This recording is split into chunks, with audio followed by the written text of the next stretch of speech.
बाद जब भगवान श्री कृष्ण गांधारी से मिले तो क्रोधवश गांधारी ने उनके पूरे वंश की समाप्ति का श्राप दे दिया। बाद में इसी श्राप के कारण द्वारिका के प्रभास क्षेत्र में यदुवंशियों का मौसूल युद्ध हुआ और उस युद्ध के बाद कुछ यदुवंशी जो बचते हैं वह द्वारिका छोड़कर समुद्र के रास्ते पश्चिम की ओर चले जाते हैं। ये लोग उस समय के शाम अर्थात सीरिया, अरब, मिस्र से होते हुए फलिस्तीन और यरूशलेम तक पहुंच जाते हैं। इतिहास की यह घटना 3020 ईसा पूर्व की मानी जाती है और हैरानी की बात यह है कि यहूदी धर्म की स्थापना का इतिहास भी लगभग इतना ही पुराना है। कहते हैं कि जो यदुवंशी मौसूल क्षेत्र के युद्ध से बचे थे उन्हीं ने एक नए साम्राज्य की स्थापना की। यह सिद्ध करने के लिए हम आपको यहूदी और हिंदू धर्म में वह 7 समानताएं बताएंगे जो कि यह सिद्ध करती हैं कि यहूदी प्राचीन काल के हिंदू ही थे। सबसे पहली समानता है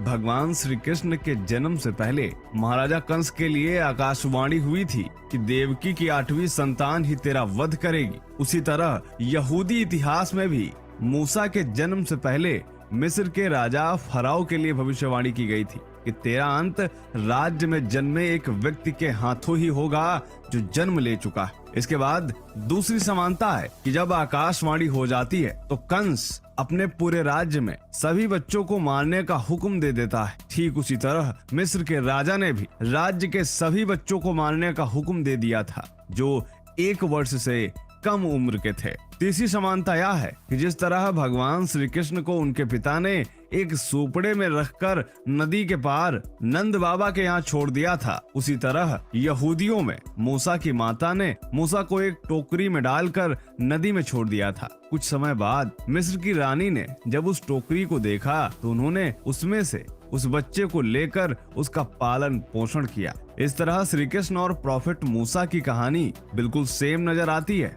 चौथी समानता है कि जिस तरह भगवान श्री कृष्ण के मुख से भगवत गीता के श्लोक निकले थे और वही आज हिंदू धर्म का सबसे बड़ा और साइंटिफिक ग्रंथ है, उसी तरह प्रॉफिट मूसा के मुख से भी यहूदी धर्म के 10 नियम निकले जिन पर यहूदी धर्म कायम है। पांचवी समानता ये है कि जिस तरह श्री कृष्ण भी 2 भाई थे, यानी भगवान श्री कृष्ण और उनके बड़े भाई बलराम, लेकिन फिर भी प्रसिद्धि उनके बड़े भाई को ना मिलकर भगवान श्री कृष्ण की ही थी।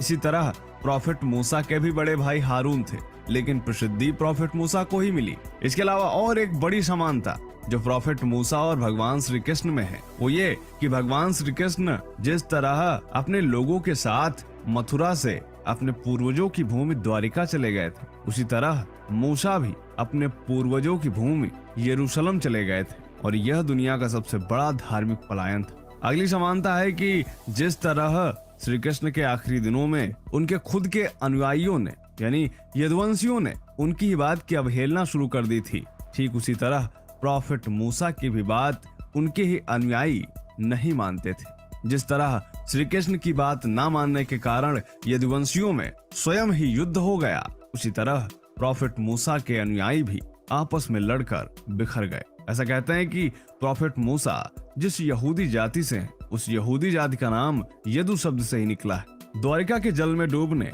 और मूसा का कालखंड लगभग एक ही है। कहा जाता है कि आज के यहूदी प्राचीन काल के यादव हैं जो भारत से यरूशलेम की धरती तक पहुंचे थे, जिसके बाद उन्होंने अपना एक नया साम्राज्य बनाया।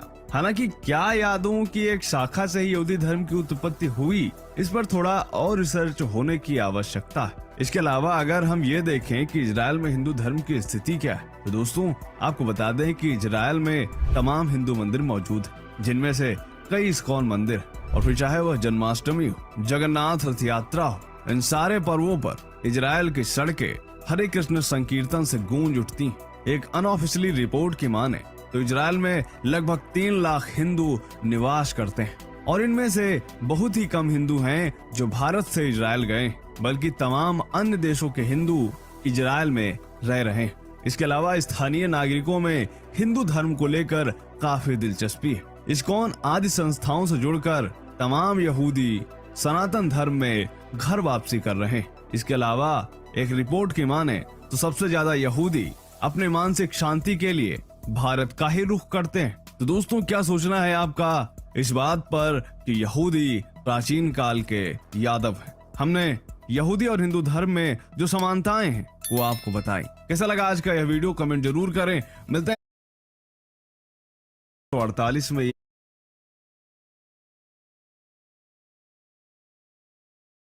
ही प्राप्त है, क्योंकि यहूदियों के लिए ही वर्ष 1948 में एक अलग देश के रूप में इजराइल की स्थापना की गई थी और इसके लिए विश्व भर के यहूदियों ने वर्ष 1900 से अलग देश की मांग शुरू कर दी थी।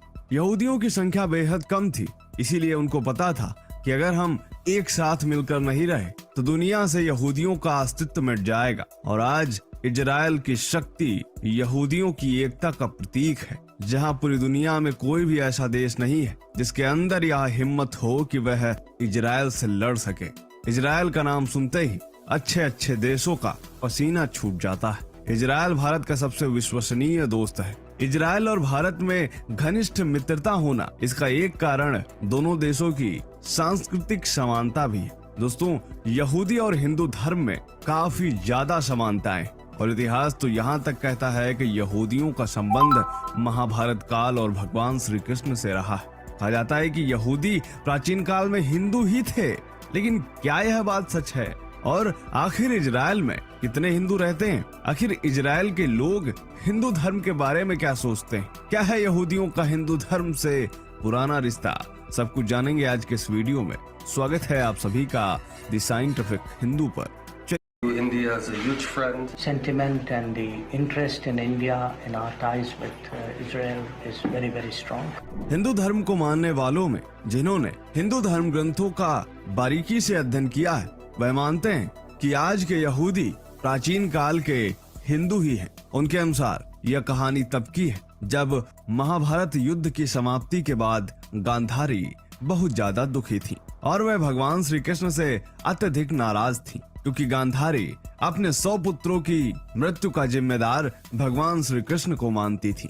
युद्ध समाप्ति के बाद जब भगवान श्री कृष्ण गांधारी से मिले तो क्रोधवश गांधारी ने उनके पूरे वंश की समाप्ति का श्राप दे दिया। बाद में इसी श्राप के कारण द्वारिका के प्रभास क्षेत्र में यदुवंशियों का मौसूल युद्ध हुआ और उस युद्ध के बाद कुछ यदुवंशी जो बचते हैं वह द्वारिका छोड़कर समुद्र के रास्ते पश्चिम की ओर चले जाते हैं। ये लोग उस समय के शाम अर्थात सीरिया, अरब, मिस्र से होते हुए फलिस्तीन और यरूशलेम तक पहुंच जाते हैं। इतिहास की यह घटना 3020 ईसा पूर्व की मानी जाती है और हैरानी की बात यह है कि यहूदी धर्म की स्थापना का इतिहास भी लगभग